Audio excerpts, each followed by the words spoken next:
No mesmo dia em que o nível do Rio Negro ultrapassou a marca de 2009, o governador do Amazonas, Omar Aziz, se reuniu com lojistas de Manaus para anunciar a prorrogação do pagamento do imposto sobre circulação de mercadorias e serviços para os comerciantes atingidos pela cheia. Os comerciantes estão tendo prejuízo, estão com as lojas fechadas, nós tomamos a mesma decisão. Principalmente Rua dos Barés, Barão de São Domingos, Marquês de Santa Cruz, onde está afetando muito o comércio. E o comércio dessas ruas, ali que estão perto do Rio Negro, elas dependem muito do interior também, as suas vendas dependem muito do interior. Então é lógico que você tem que ter essa sensibilidade. Eu prefiro que se pague daqui a 2, 3 meses essas dívidas, que a gente fechar definitivamente uma loja dessa, porque aí o prejuízo é muito maior. Ele deixa de contribuir e deixa de gerar emprego. Então não é um interesse nosso, não vale a pena. Por isso que eu pedi ao Ralph Sayag e o Azuri que hoje já tem uma reunião com o secretário de Fazenda para que eles pontualmente vejam quais são os locais que nós temos que dar esse benefício. Para o presidente da Federação das Indústrias do Estado do Amazonas, Antônio Silva, esse é um momento em que todos devem se unir para minimizar o sofrimento dos amazônidas atingidos pela cheia.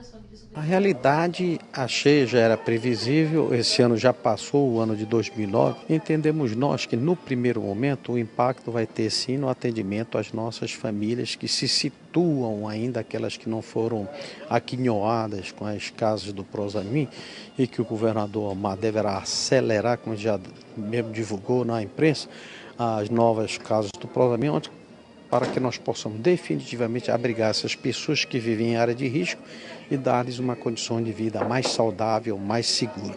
De qualquer forma, nós do segmento da indústria estamos atentos e qualquer evento que tiver onde seja algum colaborador nosso prejudicado, aí nós vamos agir pontualmente para que não possamos ter o nosso colaborador sacrificado e que venha afetar a nossa linha de produção.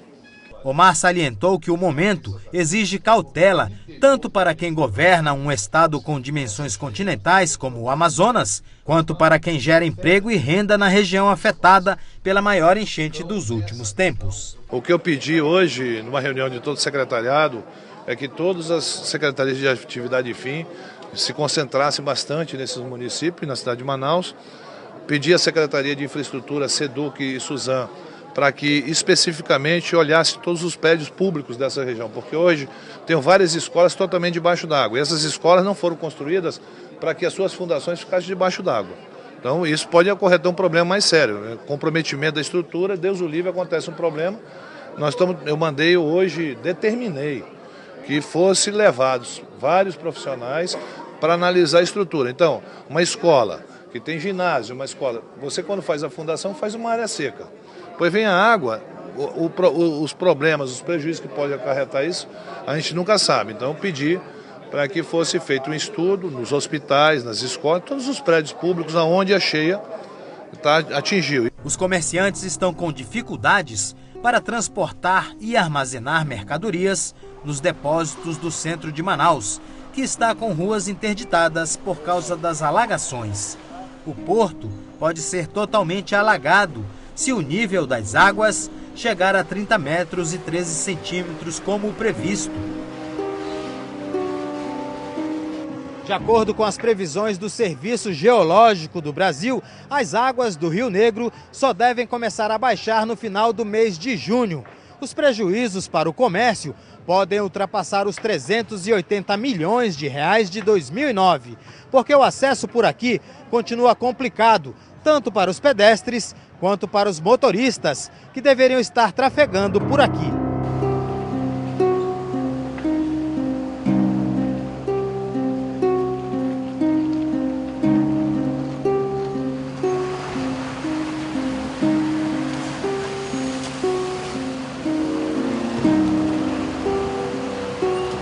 As maiores cheias registradas eram as de 1953 e de 2009, quando o nível do Rio Negro chegou a 29 metros e 69 centímetros e a 29 metros e 77 centímetros, respectivamente.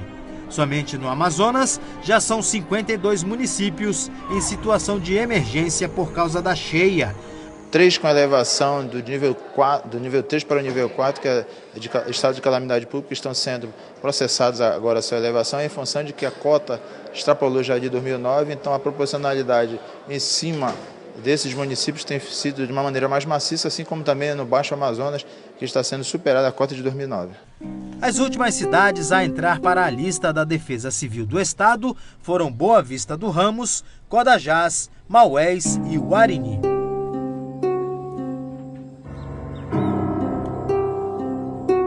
A subida das águas também elevou o número de municípios em estado de calamidade pública. Aqui na região de Manaus é Careiro da Várzea e Anamã nas proximidades de Manacapuru e Barreirinha já nas proximidades de Parintins, ali no Baixo Amazonas. 32 cidades já recebem ajuda humanitária, segundo o secretário da Defesa Civil do Estado. Vai haver uma especificação a mais, porque como se trata de calamidade pública, os serviços essenciais todos foram afetados, então vai carecer de alternativas e de políticas mais permanentes para essa área afetada. Mais de 75 mil famílias já foram afetadas pelas inundações. Anamã, literalmente 100% dentro da água, Careiro da Várzea 100% dentro da água, 50% Beruri, praticamente 100% já Barreirinha, Boa Vista, o Baixo Amazonas com um problema seríssimo, porque são terras baixas, né? Você tem o Rio Negro, são terras altas. Você está vendo a dificuldade, imagine onde tem terras baixas. E nós estamos no início.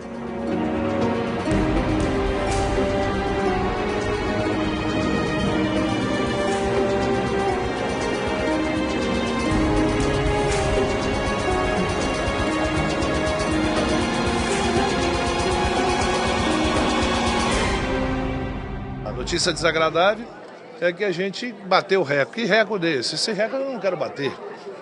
Ninguém aqui está atrás de bater esse recorde.